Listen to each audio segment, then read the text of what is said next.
Thank you po, Father.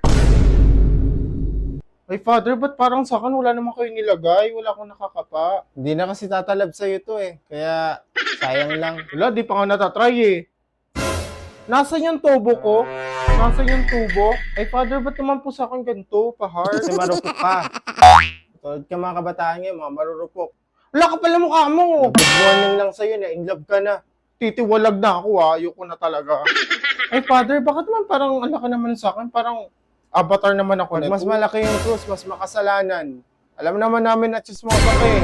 Kaya pala pinuno mo mukha ko.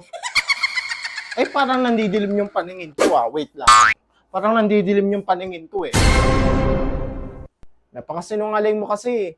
Kahit baksak estudyante, pinapasa mo. Ay, wala parang consideration sa langit. Ay, sige, doon na lang ako sa baba. I-book mo ko ha. Magpasundo na lang ako sa Grab.